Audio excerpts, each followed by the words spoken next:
the Biden administration should have acted sooner and faster, that hundreds of billions of dollars has been put at risk because the Houthis have held this area in the Red Sea at ransom. Sorry, so just let me get this straight, Yalda. So we are bombing the poorest, one of the poorest countries in the world that has been under a humanitarian blockade. There has been famine. These people have been decimated. And we are bombing them because a couple of guys in dinghies in support for the Palestinians who are having a genocide committed against them. They're objecting to that, and we're bombing them. Come on now. I mean, this is just an insane world for us to even think. I'm so sorry your Amazon packages are delayed. I really am. Like, I wish mine came on time.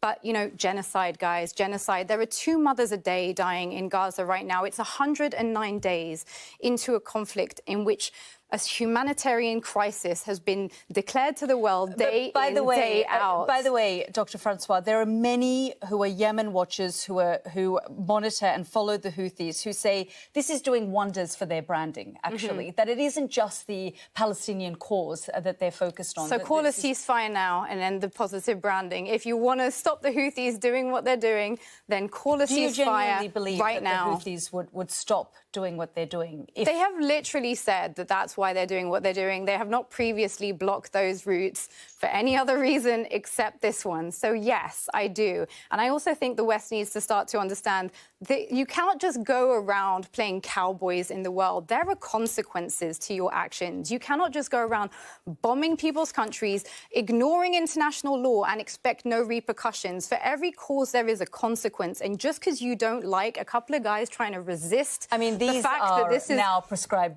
terrorists. Sure, according to Western governments, they are also according to the Yemeni people, because they've which is a Saudi-backed government, which is essentially our. But the Yemenis who live, under Houthi rule talk about the fact that this group continues to terrorise them as well. Yeah, I'm no fan of the Houthis, apart from when they're blockading in favour of a ceasefire, which should have been called a long time ago. Bill Browder, I'm just going to bring you into the conversation. We started the whole conversation an hour ago about how you can't afford housing and your generation and so on and so forth.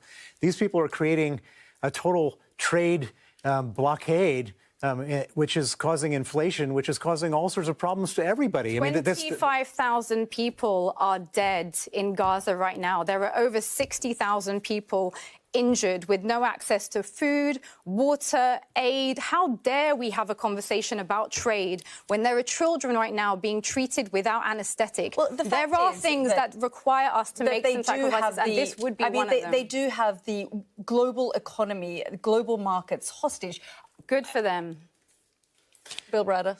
Good for them. Ceasefire now. Okay. Ceasefire now. We're going to have to leave it there. But Dr. Myriam François, you cannot allow these people to be decimated and expect there to be no consequences. I think that is a separate conversation. But we do have about 20 seconds left. Dr. Myriam François, Bill Browder, thank you both for joining us here.